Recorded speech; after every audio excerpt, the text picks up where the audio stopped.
All right, welcome back, everybody. We're really glad to have you all here for our last parameter of the day. We're going to be talking about the Exotic Aquatic Plant Watch. Eric, could you confirm for me that everything's sounding and looking right? Everything looks good. All right.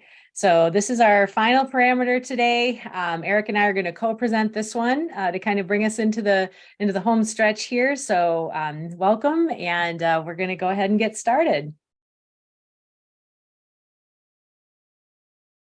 We've definitely already introduced ourselves a few times, but again, if you needed our direct contact information, here's information for Eric. He's a aquatic ecologist at MSU Extension and our CLMP program manager. And I'm Joe Latimore, and I am the MiCorps director and a faculty member in the Department of Fisheries and Wildlife at MSU.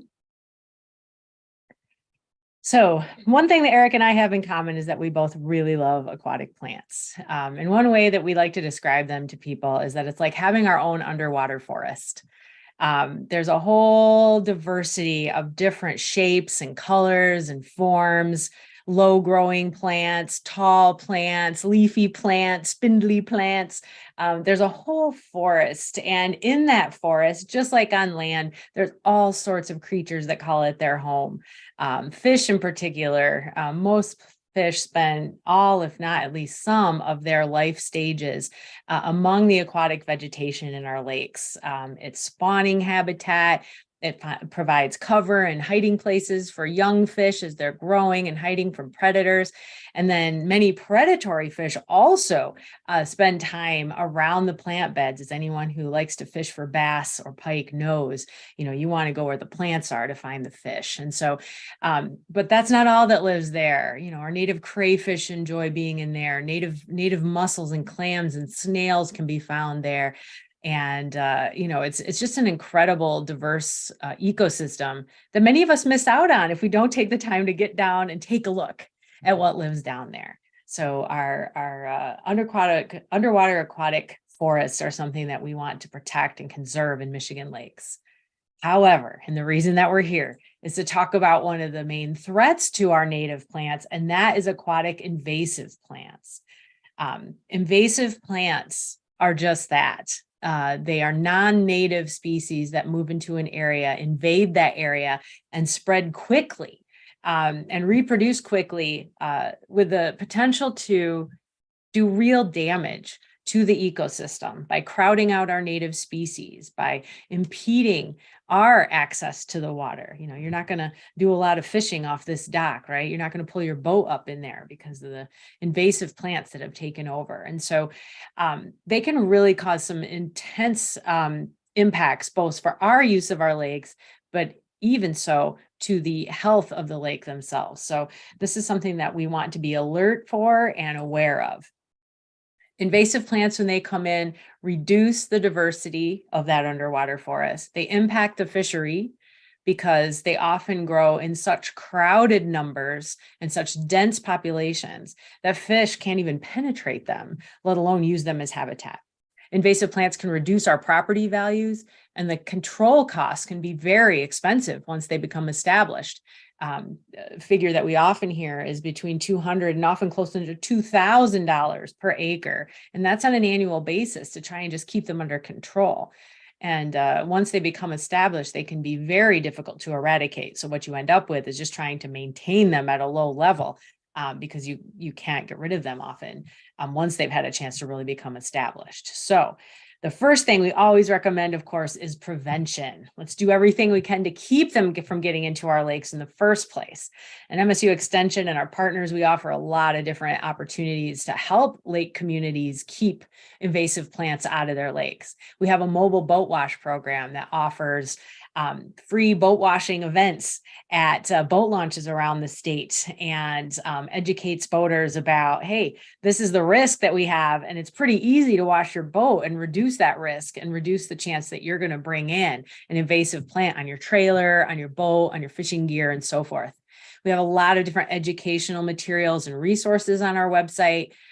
We have small grants through our Clean Boats, Clean Waters program that our local communities are eligible to apply for, to do educational events, to install signage and that kind of thing, provide tools for boat cleaning at boat launches. So that's another resource that we have.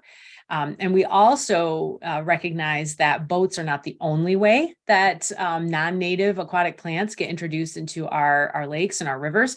So we also have our Ripple program that you see mentioned at the bottom there, and Ripple focuses on organisms in trade. So these are species that are sold that may not be native to our waters. And the idea is to keep them out of our native waters. So this is things like aquariums, pet stores, right? Nurseries that may provide plants for water gardeners. And also live bait is another kind of organism in trade pathway where non-native species can be introduced into our waters. And so the Ripple program helps work with hobbyists and retailers to make sure that we can continue to enjoy keeping aquariums, fishing, having water gardens and that kind of thing without worrying that we might be inadvertently harming our native Michigan lakes and streams by releasing, sometimes by accident, non-native species into our waters. So I'd encourage you to check those resources out. Of course, even despite our best intentions, prevention is not guaranteed. Invasive species can be pretty sneaky. You often only need a little fragment or a seed or two to start an invasion. So it can happen even if we try to avoid it. And so we know of many cases where lakes have been invaded by invasive plants. We've got a couple of headlines on the screen there that feature the invasion of the plant hydrilla, which is shown there in the photo. And we'll see more pictures of hydrilla in a bit so you can learn how to identify it. Hydrilla is not found in Michigan yet, but it did invade one northern Indiana lake, Lake Manitou, and it has been an uphill climb for resource managers in Indiana to get control of the hydrilla infestation and get it under control. Well over $1 million have been spent. The whole lake had to be closed, no boats in or out. It was a big deal because hydrilla is kind of a monster weed. We're going to learn more about that as we go on this afternoon. So prevention is not guaranteed. And so the next step is, of course, early detection. Find it early when it gets into your lake, because that maximizes the potential for eradication. The sooner you can detect an invasive species, the better. The image we're showing here on the screen is another invasive species, starry stonewort, which can pretty quickly grow from a single plant, growing just kind of among some native plants, to a monoculture bed, just an infestation that goes on as far as the eye can see. So you may be able to control this. Maybe you'll be able to go in and pull it by hand and be done with it. You're dealing with a whole different scale of effort if you want to try and get control of this. So early detection, and that's what the Exotic Aquatic Plant Watch is all about. Programs like this focus on the most probable invaders. We focus on the ones that you're most likely to find in our Michigan lakes. And it also targets high-risk areas for new invasions. And the one that's shown there is probably the highest risk. Those are our boat launches. I'm a boater. I know a lot of boaters. We want to do the right thing. We want to continue to enjoy our hobby, but we also have to know that we may be inadvertently bringing in hitchhiking invasive species in with us. So, those are the areas where we have to keep the closest eye, and the folks that we work with for prevention as well. And of course, early detection requires continuous monitoring. You can't just go out once every year, or once every couple of years and see if you have an invasive species, because by then it might be too late. Right? It's really, really important for people who live in the vicinity to spend time on the water regularly, to know what to look for and what to do if they find something they think might be an invasive species, especially things that weren't known there before. So Michigan's statewide early detection and monitoring program is the CLMP, Exotic Aquatic Plant Watch. So we will show you this afternoon how to conduct the monitoring in our program, what the survey procedure looks like, and we'll teach you how to identify the 5 focal plants that are the target of this program and how to report them. So why would we want to get involved? Well, we know from the examples that I've already talked about that early detection and rapid response works. And we can give you examples of volunteers in the program that found invasive species early through their participation in this program and have been able to take action. that's working. And so we want as many lakes as are able and interested to get involved with this program. So knowing these species is going to be really important, and we're going to teach those in a few minutes here. We focus on 5 different species. The first 3 on this list are species you've probably heard of. They've been in Michigan for a while now. And then the last 2 are species that are newer or not yet in Michigan. So Eurasian water milfoil, we know a lot of lakes in the program are already dealing with this and have been dealing for a long time. Curly leaf pondweed is the one shown in the picture with the lasagna-like noodles. You're going to see that one again too. It's been in Michigan for quite some time, but has caused some real problems in a lot of our lakes. So we want you to know how to look, where to look for that. Starry stonewort has more recently become established in Michigan. So if you haven't heard of that, that might be why, but we want you to know about it because it's here and it's moving north. Hydrilla, that terrible weed that I told you about a few moments ago from Indiana, is an example. It's widespread, especially in the southern and western US, but it's also moving north. And we definitely don't want to be the next state on its list. And then finally, European frogbit. That was added most recently to the Exotic Plant Watch program. It used to be confined along the Lake Huron shoreline, but it has in very recent years, started to march its way across the lower peninsula and is all the way over to Grand Haven, Pentwater, Muskegon, those areas now. So that's another one that we really want people to be alert for. The guide that we use for this program primarily is this publication from MSU Extension called the Michigan Boater's Guide to Selected Invasive Aquatic Plants. If you're enrolled in the program, you will receive a copy. It's included with your enrollment. You can purchase them. If you want a bunch of them maybe to share with folks in your lake, you can go to shop.msu.edu and search for either by title. It's kind of a long title, so you can also just search for E3189. That's our publication number. You can go there and order hard copies that are printed on a water-resistant paper, spiral-bound guide. So it's really friendly to have out on your boat. It can handle getting sprinkled on a little bit.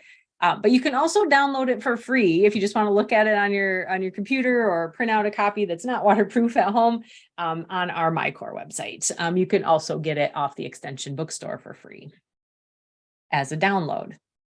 We also have on our MiCorps website a number of videos that are helpful, including one about the Exotic Aquatic Plant Watch. There's a really nice video we put together a few years ago.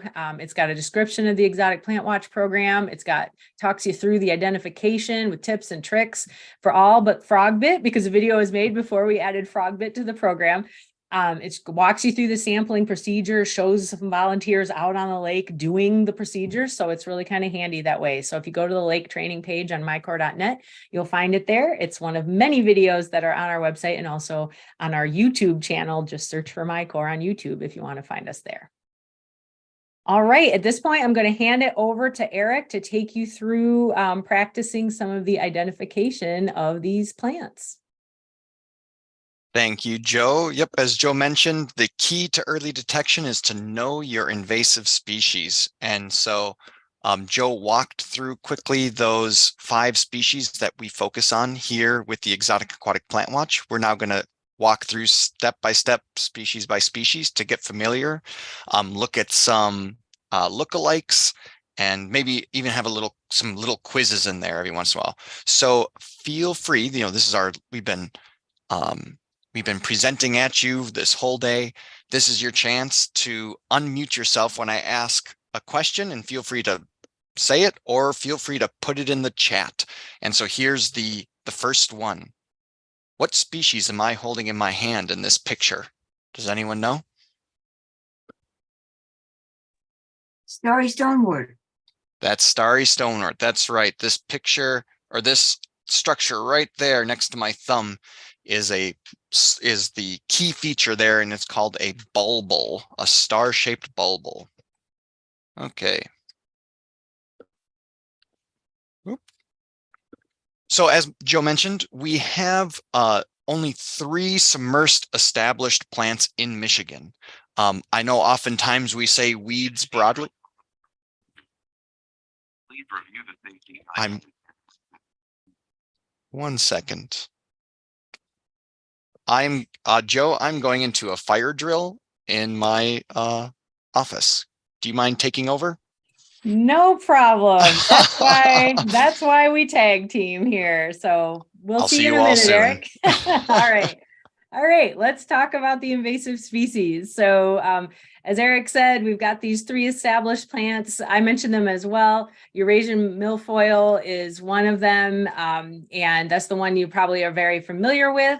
Our curly leaf pondweed with its lasagna-like noodles are, of course, one that I showed before. And then y'all announced starry stonewort, which is actually an algae and not a rooted plant. We'll learn more about that in a minute.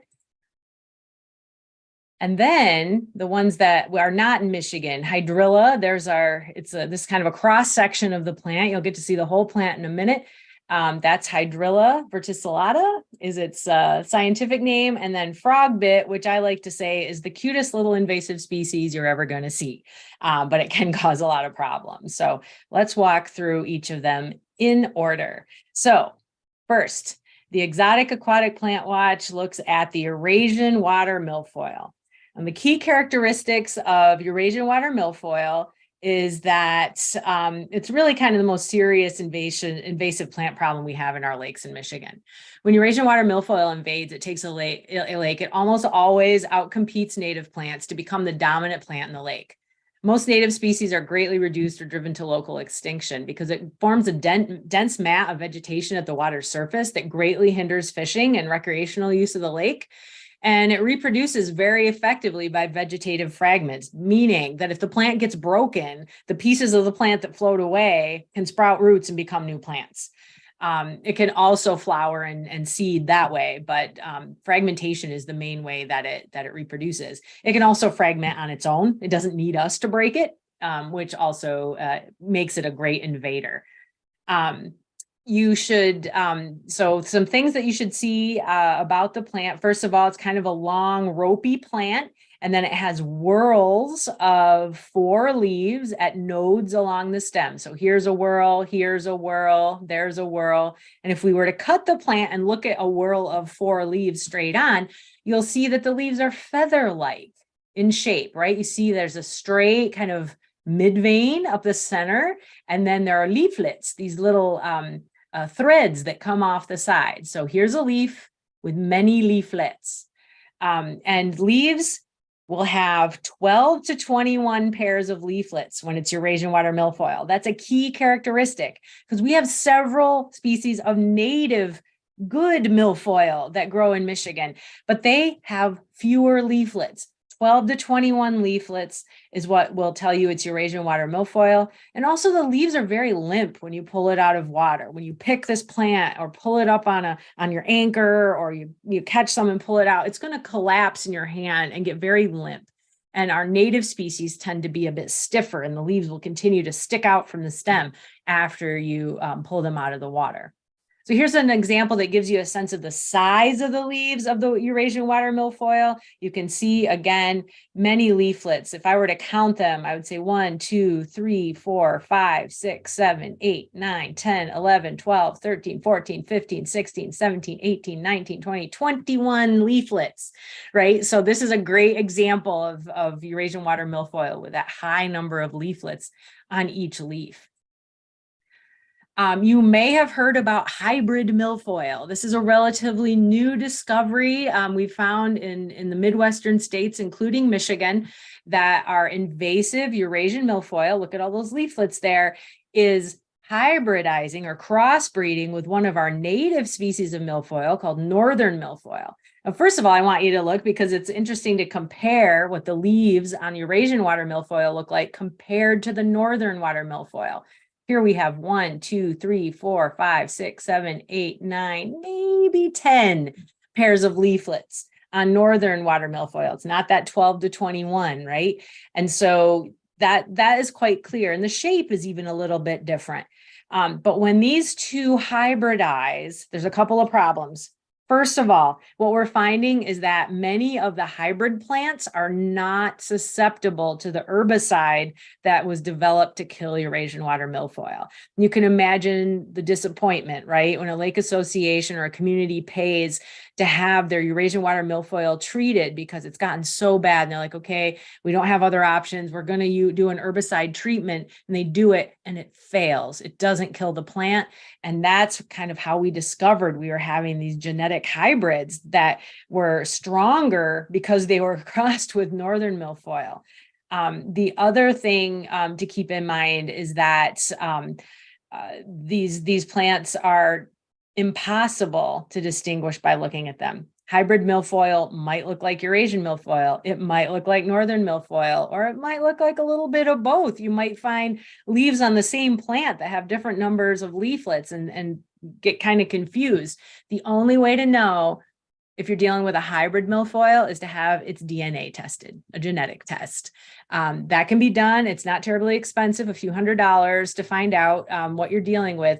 But most consultants, if you're working with them to do herbicide applications on your Eurasian milfoil, will recommend and include a genetic test to make sure you know what you're dealing with, so you don't waste money on an herbicide treatment that isn't going to work. So let's look at some of our other native milfoils, just so you can get a sense of what they look like. This again is that northern milfoil I was just talking about. You can see it has fewer leaflets than Eurasian does. We also have what we call a whorled milfoil, which has really tight whorls of leaves. You can see the whorls of leaves are very, very close together on the plant. It also will often grow these club-shaped structures off the stem. Those are winter buds that help it reproduce till the next year. And it has this showy kind of inflorescence off the top. These are all native species. These are good ones. And then also on this side, on your right, we have variable leaf milfoil. And what distinguishes it, in addition to this flowering structure here, the flowers aren't what you see here. These are structures called bracts. The flowers are little tiny flowers right here against the stem. But what makes variable leafed milfoil unique is that some leaves, like this one, they're not actually in a whorl with any other leaves. They're just by themselves on the stem. And no other milfoil has leaves that aren't part of a whorl. There'll be whorls, but they're not all in whorls. So that's just a little native milfoil appreciation for you. A couple other plants that sometimes get confused with Eurasian water milfoil. We've already talked about northern milfoil. Most common native you'll see that only has 8 leaflets or so, fewer than the 12 to 21 that we see with Eurasian. This is a leaf of another plant that sometimes gets confused with Eurasian water milfoil. This is a leaf of bladderwort. Notice that the leaf, it does not look like a feather, right? With a nice straight mid-vein and leaflets coming off. It's kind of jagged and then branching, much messier leaves. And there's also these tiny bladders at the base of the leaflets, which give it its name bladderwort. It helps keep the plant afloat, and it's also a carnivorous plant, and those bladders are used to trap its little microscopic prey out of the water. So it's a fascinating plant. It's native. It's not Eurasian water milfoil, so don't kill it. Another plant that is commonly confused with Eurasian milfoil, again, we're looking at a cross-section, a whorl that's been cut off this ropey plant. This is a plant called coontail, very common in Michigan waters, and the leaves look like a wishbone, okay, not like a feather. So look for that feather-shaped leaf for Eurasian water milfoil. Count those leaflets. So if we had to compare, we had a couple plants in our hand, which of these plants is Eurasian water milfoil? You can put it in the chat if you want. Which one, A or B? Okay, votes are starting to come in. CNB, a couple people agree. We've got agreement. All right, people are saying B, and I believe you. And the reason why is counting those leaflets, right? We've got a lot of leaflets there. 1, 2, 3, 4, 5, 6, 7, 8, 9, 10, 11, 12, 13. Okay, we're over 12, right? So we know Eurasian water milfoil. This one is not. This is native milfoil here. So good job, you guys. You did it. And it looks like Eric has managed to survive his fire drill. So are you ready to take over with curly leaf pondweed? I sure am. Thank you. Sure. Thanks, Joe. And thank you all. And I'll say, I now safely know what to do if my building catches on fire. So moving on from Eurasian milfoil and now going into curly leaf pondweed, another plant that has been in Michigan for well over 100 years. In some circumstances, it can be quite a difficult plant to deal with. It gets really thick and can crowd out other species. And in some lakes, it's just a member of the plant community. So how do you identify this plant? And so what you look for is a plant with ribbon-like leaves that are around 2 to 3 inches long and have a quarter to 3/8 inches wide, so like a ribbon. Now, when you look at that ribbon type leaf, look for a prominent midvein. And so that's what you see here depicted in this is a prominent midvein. So once you see that ribbon with prominent midveins, then look at the leaf arrangement. And so leaf arrangement is referring to how a leaf is coming out of the stem. And so, oh yeah, so good, I have control. Joe, just for confirmation, can you see my cursor move?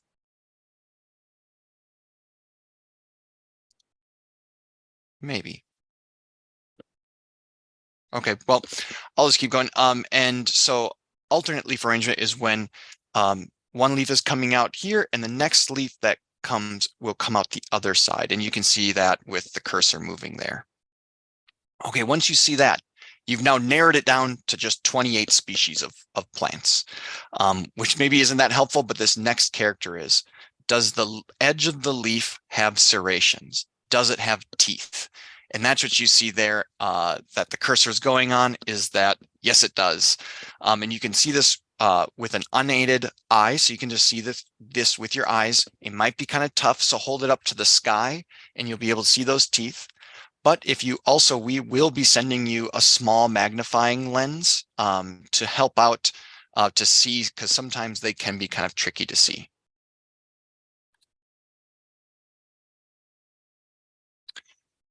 So real image. So what you see here is on the right-hand side is what the plant looks like at the top of the plant, and and you can see those lasagna noodles. Note, like, so the lasagna noodles are a great indicator, but it can sometimes be flat. It still has everything else, but it might be completely flat. So that's why we use the lasagna noodles as a great indicator, but still look for those serrations.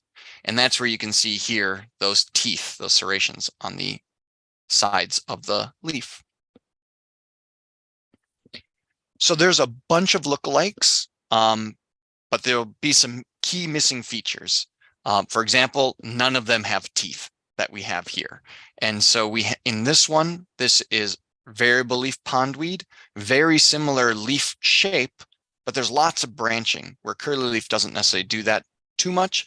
And if we zoomed in, there would be no teeth on the edge of the leaf. Here's a plant called white stem pondweed that also looks similar, and look how you can see that there's a nice little wave, maybe not as tight as lasagna noodles, but a nice wave. But once again, there are no teeth on this one. And then on this furthest right, and this is white stem pondweed. And then this plant is called water stargrass. Very similar leaves. It's probably the most similar size leaf as curly leaf pondweed. But when you look at the leaf, there is no prominent midvein. So this is not a pondweed at all. Water stargrass, a pretty yellow flower is made from this one. So quiz number 2, which plant is curly leaf pondweed? And why?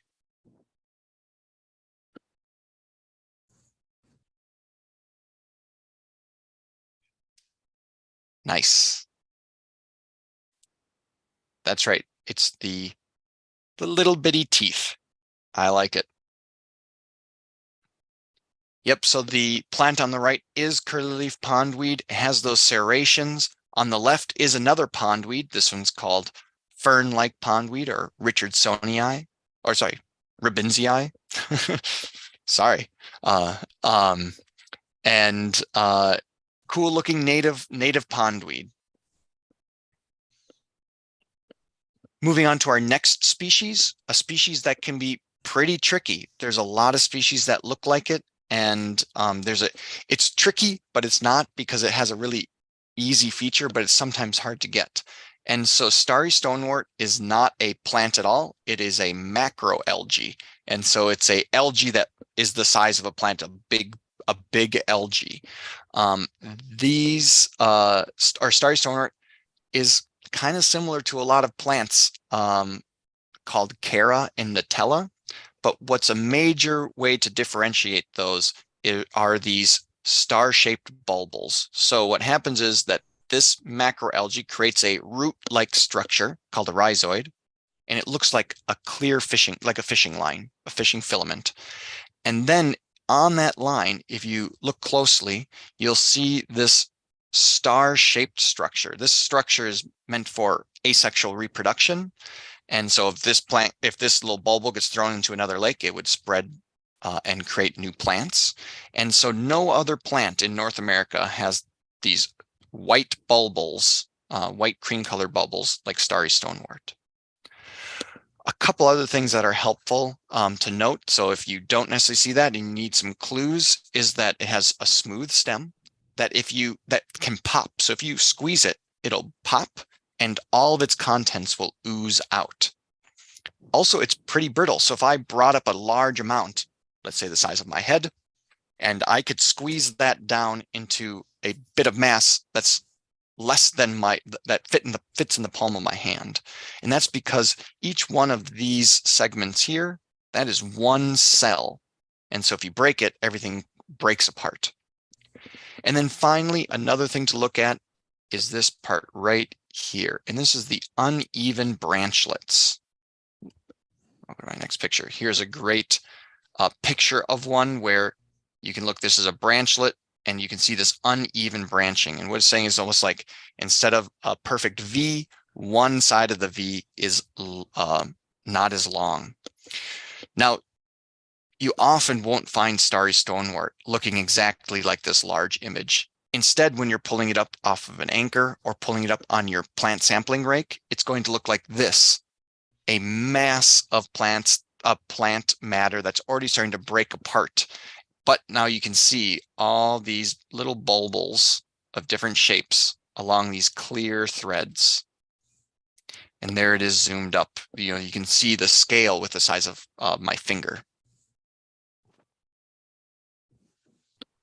So some lookalikes that are really common are Cara or muskgrass. This is a plant that smells like summer, smells like lake. You pull it up and I don't know, maybe it can smell skunky, but I think it smells good. And a reminder of being on lakes in the summer. So there are many species of Cara. How you can differentiate is that there are no star-shaped bulbils. Instead, there are some bulbils, but they're perfectly circular. They oftentimes smell. Starry stonewort does not smell. They have shorter branching, meaning you can imagine my arm spread out is like starry stonewort with these long branches, but Cara is much more modest, and my arms are closer to my body. Also, they don't pop and expel their liquid because their internodes are multiple cells, and those multiple cells oftentimes also feel kind of rough, and so it's not as smooth as starry stonewort. There's one other group of plants called Nutella that is very similar. I think some of these species look the most similar because it's a macroalgae. It's in the same family. It doesn't have star-shaped bulbils, and it has even branching. So instead of the uneven, like starry stonewort, it has even. It's like a V, the tips of the leaves, or tips of the branchlets, and also has a shorter reach than starry stonewort. So quiz. Which one is starry stonewort and why?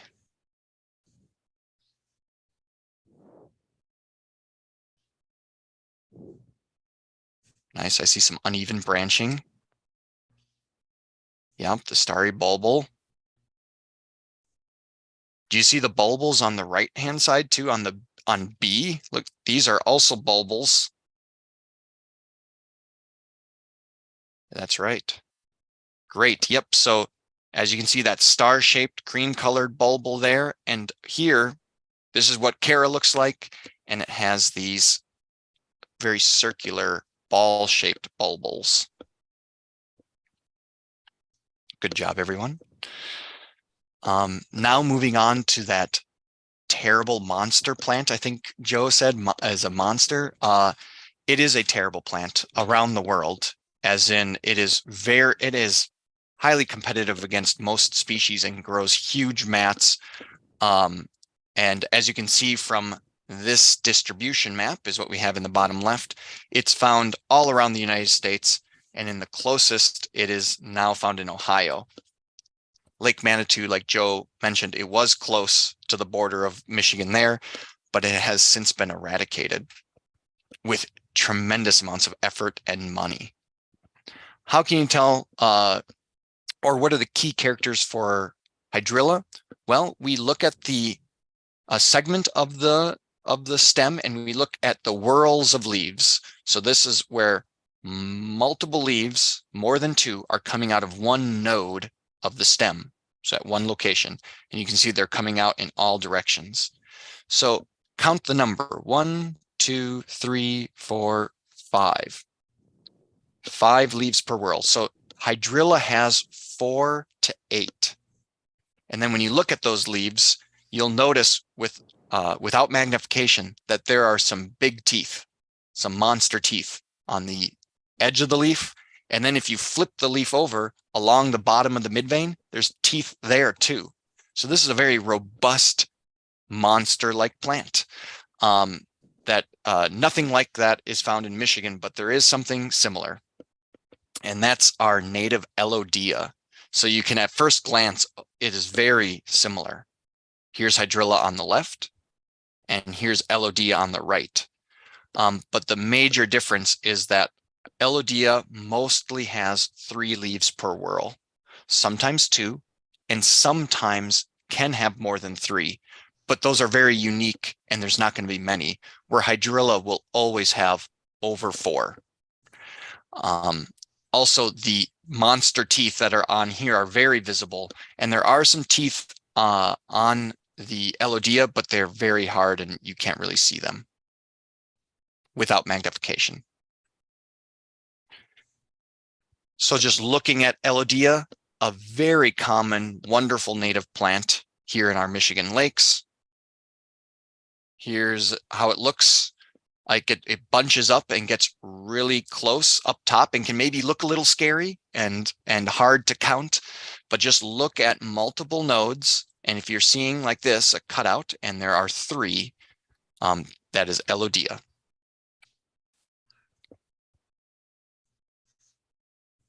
All right, here's a tough one. Which plant, A or B, is hydrilla? And why?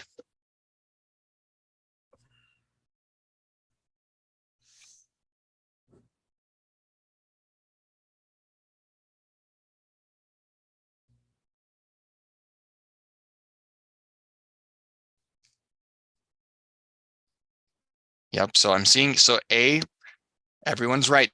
The big teeth, 5 leaves at the node. That's right. On the right is an interesting plant, has really large teeth as well, but they're coming off in a different kind of way, in more of what Joe and I like to call fireworks. It looks like fireworks are coming off of the stem, all these leaves. And there are big teeth, but these big teeth are found on the stem, and they're very large and jagged leaves. This is actually a plant that is a naiad, and it's spiny naiad is the common name. This one is considered exotic, but in some circles, they're still debating if it's native. But you can see the difference. Okay, so now to finish off our 5 species that we look at for the Exotic Aquatic Plant Watch, we want to end on this new and emerging threat of European frogbit. So European frogbit has been in the United States for a while, but was first detected in Lake Erie in southeast Michigan, Lake St. Clair kind of area in 1996, and since then has expanded its range, but mostly along the Great Lakes coastal areas, but now has popcorned inland into areas like Oakland and Washtenaw counties, into Dansville State Game Area, into the Pentwater State Game Area, Lower Grand River, and Reed's Lake in Grand Rapids. And just recently, last year, it was found for the first time in Wisconsin. So how can you tell, or what are the key characters of European frogbit? So European frogbit is a free-floating species. Unless it's stranded up on shore, it does not root. Instead, the roots dangle below. And so it looks also like a water lily. You know, we have our yellow and white water lilies in the state, but the big difference there, among many, is that our native water lilies root to the sediment. And so if you try to yank one up, there's resistance because it's in the sediment, where this you'd be able to plop up right into your hand. Also, the leaves of European frogbit are fairly small, maximum 2 to 3 inches in diameter, and they have very small white flowers with 3 petals. Oh, and this is a great picture up here. What you see here is that you would have a plant, and just like a strawberry, they send out these runners and create a new plant, which then create these masses that are quite dense. So if you were standing up on the boat, this is what you would see of European frogbit. Because this is a free-floating plant, it tends to get pushed by the wind, just like our duckweeds. So where you find duckweed kind of accumulating, by the way, duckweed is our native free-floating plant, they get pushed up against emergent plants, and in this circumstance, into our narrow leaf cattail. So here's our cattail, here's our native water lilies, and you can see they come in many sizes. Here are water lilies, but these are all rooted, where here's the European frogbit shoved up against the cattails. Our final quiz: which one is European frogbit and why?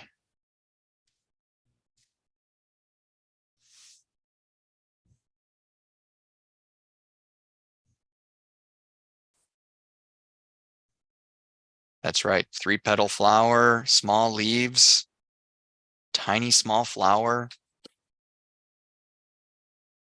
Yeah, to note, look at the size of this. So 1, 2, 3, 4, 5, 6, 7 inches for a diameter of this white water lily here, where I wish I had a scale here, but it's much smaller, but you can count B out because of the size. A, because it's tiny. Yes. So those are the 5 species that we asked for you to look for. There's a bunch, as you can see, that there are a few species that are lookalikes, but hopefully this will add to your confidence on what you're seeing in the water. Now, there are other species that are uncommon but pose a large threat. Some of these species on this list, called the Michigan's Watch List, have never been found in Michigan, but are deemed a high threat. Some of them are found in Michigan, but in very minute, small populations that are more scattered. And so the state has created this list to help with the early detection and rapid response of those populations. So when you sign up for the Plant Watch, we do send you one of these images along with some information on how to at least be aware of these species. You don't need to know exactly how to identify European water clover, but just having a sense of, hey, that plant looks a little funny. I've lived on this lake for 20 years and I'm cruising around doing the Plant Watch. I don't recognize that. And that's where you could look at your materials that we send you, but you can also contact Joe or I with a text picture with pictures sent to us by email, and we'll help identify that plant for you so that the appropriate action, hopefully it's not one of these and it's one of our native plants instead. And now moving on back to Joe. Thanks, everyone. Before I jump into the protocol, does anybody have any questions for what Erick just covered? Type them into the chat. And he'll be watching the chat. He can type answers too as we keep moving. I don't see any, but yeah, that chat's there for asking questions throughout. And if you want, you can throw in in the chat, if you want to put in the name of your favorite native submersed plant, go right ahead. Just to get us away from just talking about the monster hydrilla. But then I'll be thinking about their native plants and not listening to me talk about that's true. Important Later. protocol. Right. No. Later. I think we can multitask. That's fine. So yeah, so now this last piece, we're actually going to talk about how to do the procedure to collect the data to report into the MiCorps database about your invasive plants. So let's jump into that. So again, there's a packet of paperwork that comes along with this. If you're enrolled, you can find it all on our website. We also mail you some of this stuff. There's a data form, of course. We provide instructions on how to build the sampling rake that we'll show you in a minute. You'll get a copy of the Michigan Boater's Guide to Selected Aquatic Invasive Plants, a laminated plant photography card, the state list of invasive plants, that watch list that Erick referred to, and a brochure about the program. In addition to things that are mailed to you, of course, all the things that are just paperwork you can find on our website as well. So you'll need those. You'll also need some of your own equipment. So your boat, safety equipment, and anchor, because you'll need to park in places while you do your plant sampling. Any plant ID guides you want to bring in addition to that boater's guide that we'll send you.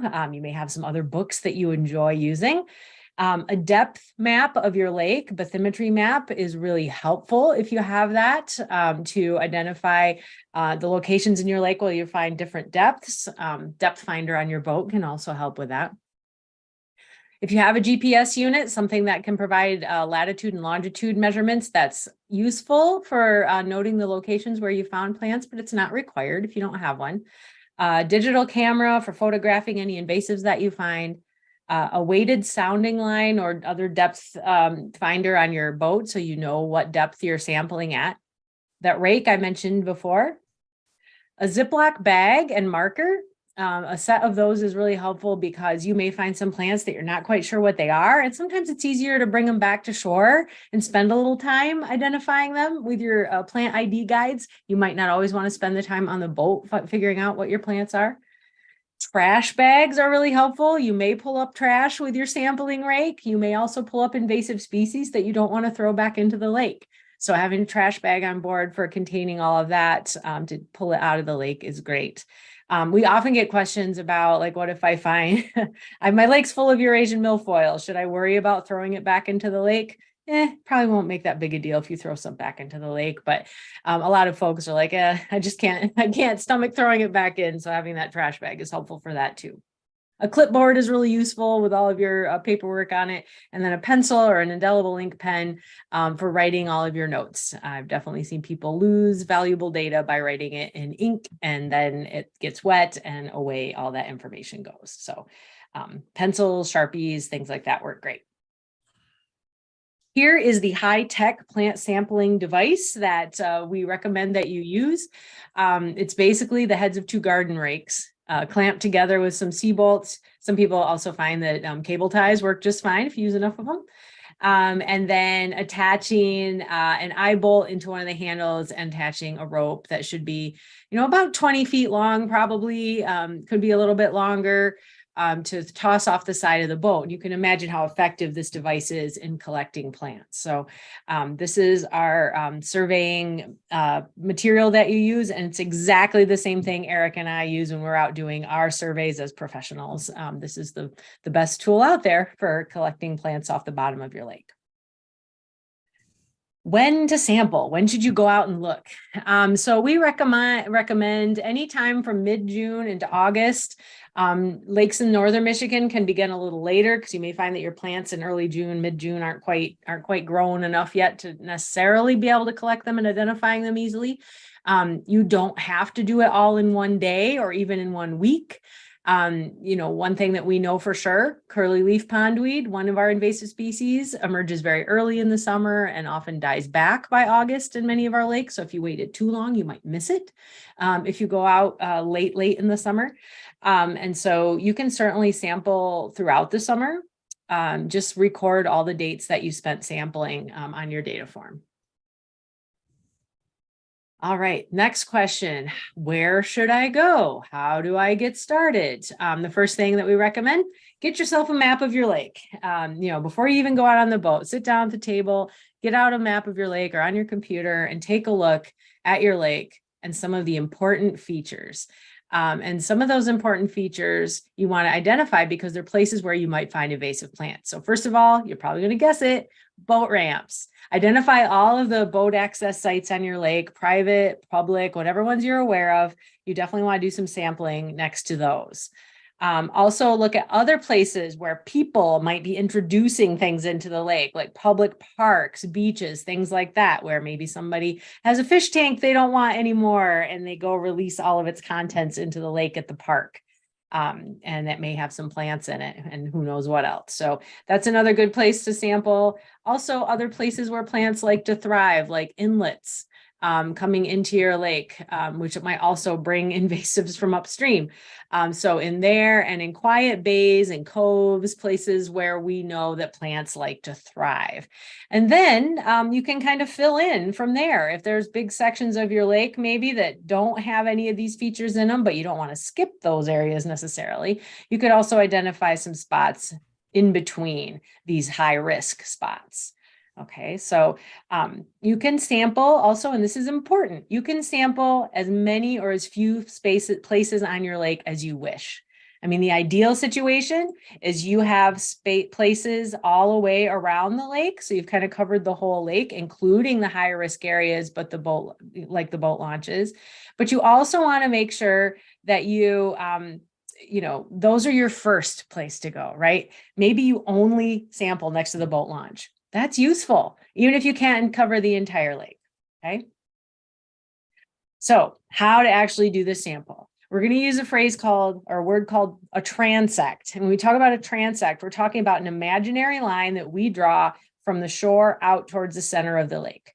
This image is a picture of a boat launch. You can see some trucks with trailers parked here and the pier there and the ramp. So this is a great place to sample. So this volunteer set up a transect, drew it on their map, and they're going to sample at 3 locations along that transect because they're also interested in plants that might grow at different depths. As Eric showed you, frogbit is usually up by shore, right? Because it blows up towards shore. So plants like frogbit tend to be in that real shallow water up by shore where the wind stops and they get trapped there. But you may also find things out deeper, 8 feet, 15 feet, and so forth. So, that's where you're tending to find, other species that may be out there. So, sampling in a few different depths along your transect is a really smart idea. How many times do I need to throw my rake off the boat? Just once is enough, but it doesn't hurt if you're already parked in a spot to maybe toss your rake off both sides of the boat. You might get something different. You're already there. How far do I throw that rake? Well, certainly don't hurt yourself. You don't have to throw your shoulder out, throwing that rake off the boat, but just kind of give it a good underhand toss, let it sink to the bottom and then pull it in, and see what you find. There's no exact science to that. And then we talked a little bit about plant disposal. If you collect invasive species, you may want to put them in a trash bag instead of throwing them back into the lake. So here's an image, maybe a little overzealous toss there of the rake off the side of the boat. And then you can see the volunteer here pulling his rake up. And sure enough, he's got at least a couple different species of aquatic plant on there that he can look at once he gets on the boat and identify. You don't have to record any native plants that you find, but some of our volunteers choose to do that as well. You can make notes about other things that you find, especially if you find some of the plants that Eric showed you that are look-alike plants. Like if you find Elodea, which looks very much like Hydrilla, you can note that you found that native Elodea was found, maybe even take a picture, because that's really useful for showing other people on your lake and say, hey, look, here's what I found. It's not Hydrilla, but beware, this plant kind of looks like it, so don't be confused.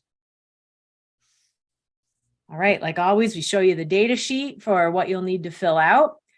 Here's page 1. This is the top half, same information we always ask for: lake, county, township, field ID number, the name of the volunteers, the dates of the survey. I don't think we ask for time anymore because we don't really care if you look for plants at 9 in the morning or 7 at night, they'll still be there. And then any comments are also useful. Is there any unusual conditions? Has there been a weed treatment on your lake recently that might affect the plants that you see, for example? Or maybe it was really windy, or maybe you wanted to comment that, hey, we have definitely seen Eurasian milfoil on this lake before, but on this survey, we didn't find it. So noting that bit of history might be useful as well. The bottom half of that page 1 is where you actually report what you found in general. If you don't find any invasive plants, you just check that box. Easy peasy. But if you did find any exotic plants, just check which of these species that you found. And then when you turn things in, you want to check off and mark these so you remember that you did everything, to include page 1 and 2, which I'll show you in a second, a lake map with the numbered site locations where you did your sampling, and any photographs of the collected plants. Something new this year, if you've done this with us before, where we've encouraged you to send pictures of the invasives that you find, this year we're requiring that. You have to send us pictures, because we found that, we have to take your word for it if you don't send us pictures. And we really want to have that extra level of quality assurance where you get some expert review of what you found. We love it. Sometimes when we find that someone made a mistake, they might find that, think that they found Hydrilla in their lake, and we're able to look at those pictures and confirm that, hey, guess what? No, that's not Hydrilla. Good news. It's actually a native plant. We'll correct your report. We'll make sure only the accurate information goes into the database, and you have some good news that maybe, your heart might have stopped a little bit when you thought you had Hydrilla. And then we can confirm for you that, no, that's not what it is. So definitely send us pictures. I can't emphasize enough how important it is to turn in a report, even if you don't find any invasive species, because that's data too, right? Having a record that sampling occurred in 2023, we looked at 20 different spots on the lake and we didn't find any invasive species. That's awesome. That's great. Send us that report anyway. We want that report. This is page 2 of the data forms. There's just the 2 pages. And this is a table where you document all the locations you went. So this volunteer, their first transect or site was 1. They included the latitude and longitude. In the column where they asked what exotics were found in that transect, they wrote CLP for curly leaf pondweed, EWM for Eurasian water milfoil.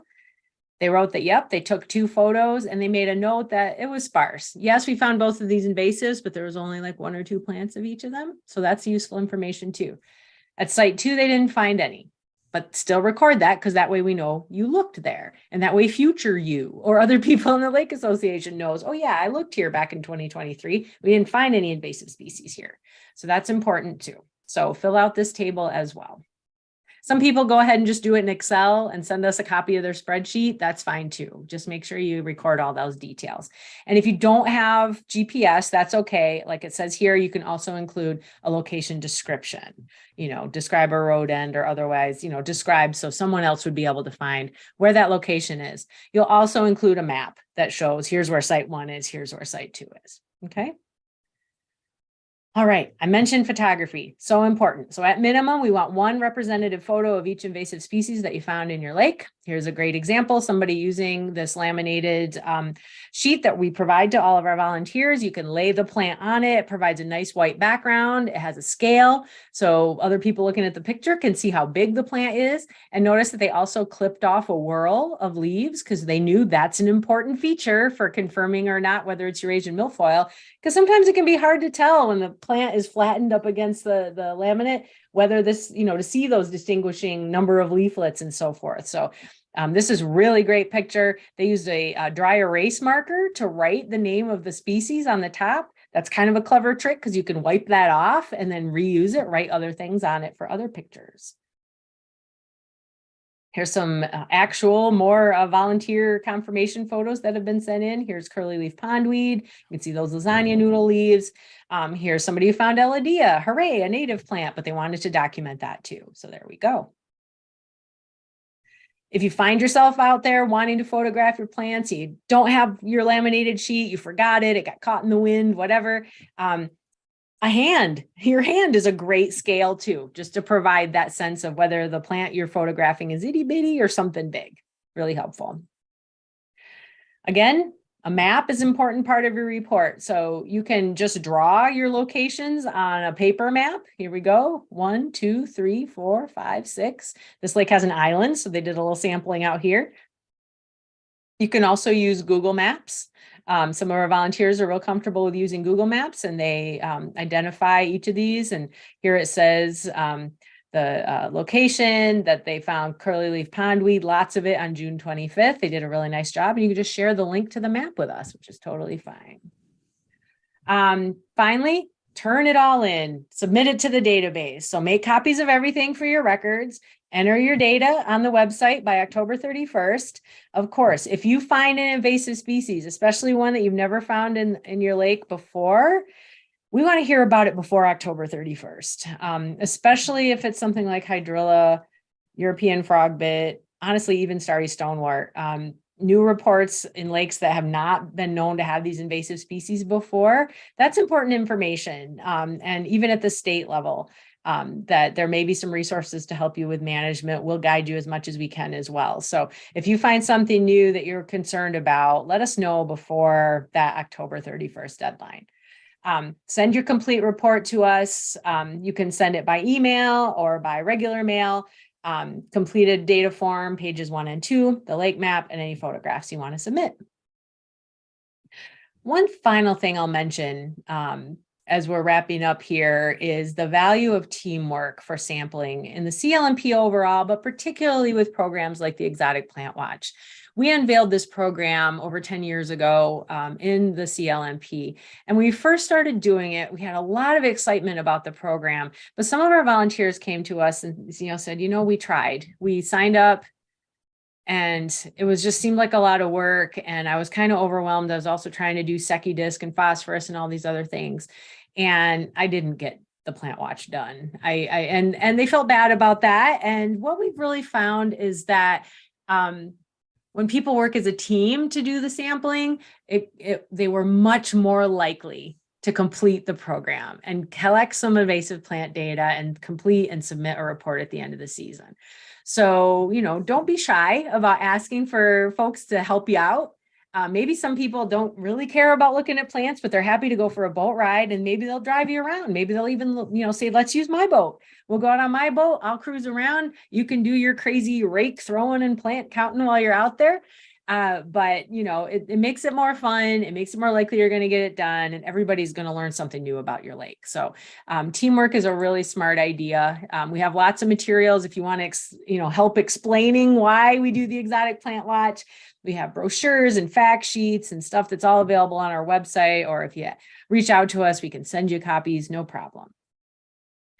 Another exciting feature in the last slide that I have for you today is that due to some funding that we get from the state of Michigan through the sale of water quality license plates. So if you have one of these on your car, thank you. You're contributing to many good efforts, including the Exotic Aquatic Plant Watch. It allows us, Eric or I, to come out and visit your lake if you are new to this program. If you've never done the Exotic Aquatic Plant Watch before, but you've signed up this year, we can't get to every lake, but we do have some resources to get to some. So we'll be taking a look at the enrollment list and seeing who we think is new, but feel free to reach out to us too and say, yes, I'm doing this, I'm new, I really want to have you come visit my lake, help get me going on this survey. Reach out to us and we will work with folks over the next few weeks to get something scheduled on the calendar. It gives you a chance to talk about where to sample, how to sample, to get out on the water and actually do some plant collection, assist with identification, and so forth. So new lakes are our top priority, and we're excited to be able to offer that again this year in the program. So that wraps up the slides. As always, MiCorps.net for all that information. We have a program email address too that's not on here, but it's micorps@msu.edu. So if you have any questions and you're not quite sure who to ask, you can always send your questions there and we will see them and get you connected to the right person. Excellent. Are there any questions for Joe or I about the Exotic Aquatic Plant Watch?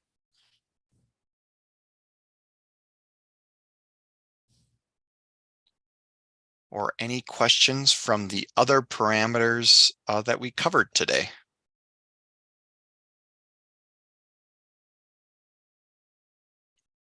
Well, excellent. We're at the end of the day and I'm starting to feel it, right? I feel like, yep, I just learned some stuff. I've got so much in my head right now. I'm ready to get going. So we'll stay on here for the next few minutes. If maybe you're typing something or you're thinking you have questions. But as I said before, MiCorps@msu.edu. You can always email us. All of our contact information is on MiCorps.net. There's a contact us page where you can find everybody, Tamara, myself, Paul, Eric, we're all on there. So we can answer questions at any time. And I'll also mention for Exotic Plant Watch, I mentioned the lake visits there at the end. That doesn't mean the rest of you don't get any help from us, right? We're available all summer long.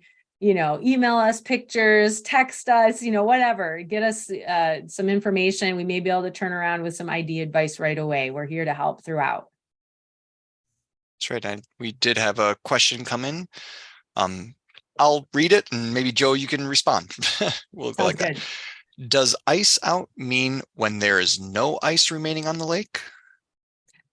Great question. Yeah. And pretty much, the thing is a lot of lakes have, there might be a little shady bay off in the corner that stays frozen way after the rest of the lake is ice free.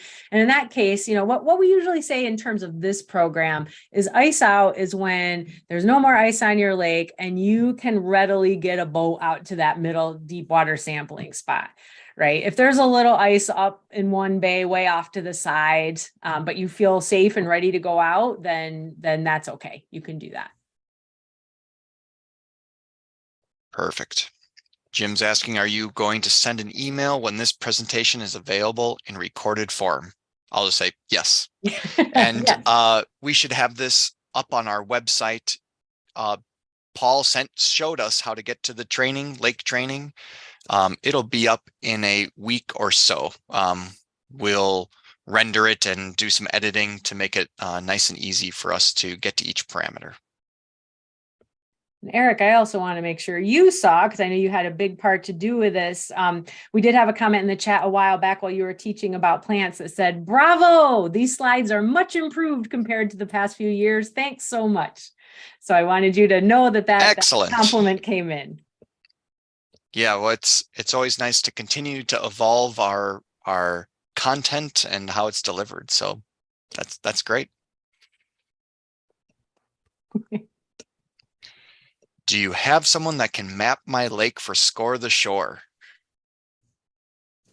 That's an interesting question. We normally don't offer that assistance. I assume what you're asking about, can somebody like lay out my 1,000-foot sections for me? We may be able to help out with that. If that's something you're not feeling comfortable with, they don't have to be perfect. I'll mention that. It doesn't have to be perfect. It's your best estimate of 1,000 feet. But if you're still feeling a little uncertain about it, reach out to us individually and we should be able to get something put together for you.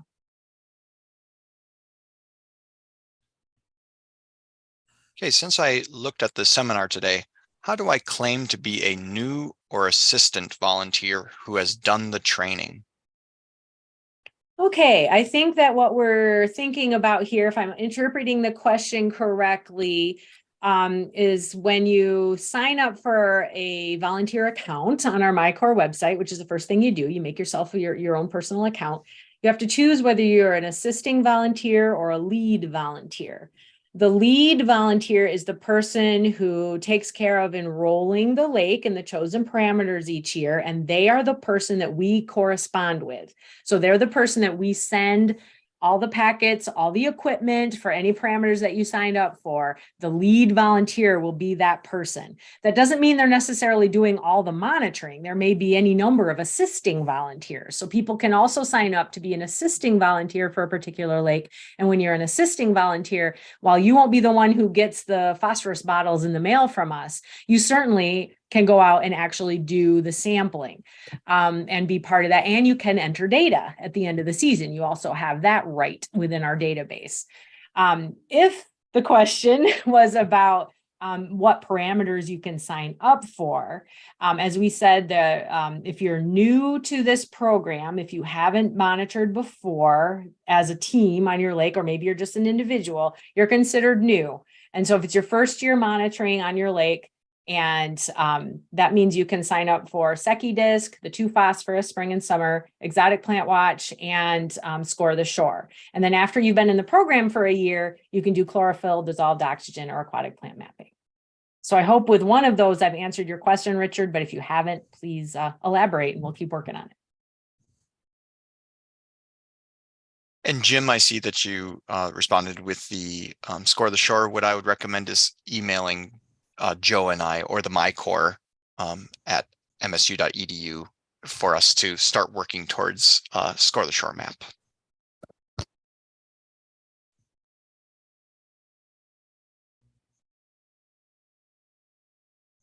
Are you all, with this nice weather, is it just feeling like you want to get out on the lake?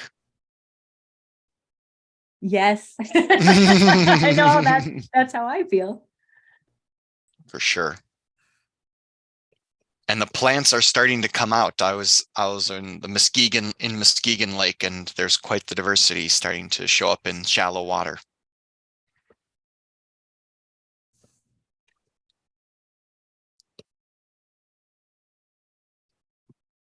I've learned from some excellent facilitators online to make sure to pause long enough, because it does take a little bit of time to sometimes formulate a question.